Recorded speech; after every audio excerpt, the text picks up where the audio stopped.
তুমি হানিমুনের জন্য এখানে কেন আসলাম? বারে এই জায়গায় আমাদের পরিচয় হয়েছে, সো এই লোকেশনে তো আসা কম্পালসারি ছিল। ইনফ্যাক্ট আমাদের উচিত এই লোকেশনে আমাদের লাভ স্টোরির একটা ট্রিবিউট দেওয়া।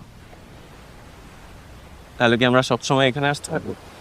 না, অন্য জায়গায়ও যাব, কিন্তু কিছু কিছু স্পেশাল মোমেন্টে আমরা এখানেই আসবো।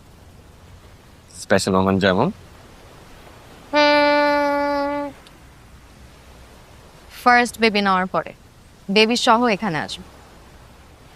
আর সেকেন্ড বেবি হওয়ার পর? এখানেই আসবো। থার্ড? পাগল নাকি তুমি? 2 পর্যন্তই ফুল স্টপ, আর কোনো কন্টিনিউশন নাই। না না, কিন্তু আমি তো এটাকে টু বি কন্টিনিউড চাই। 1 2 3 4 5 6। একটাই হয় নাই, এখনই কন্টিনিউশন শুরু। তাহলে চলো শুরুটা করি।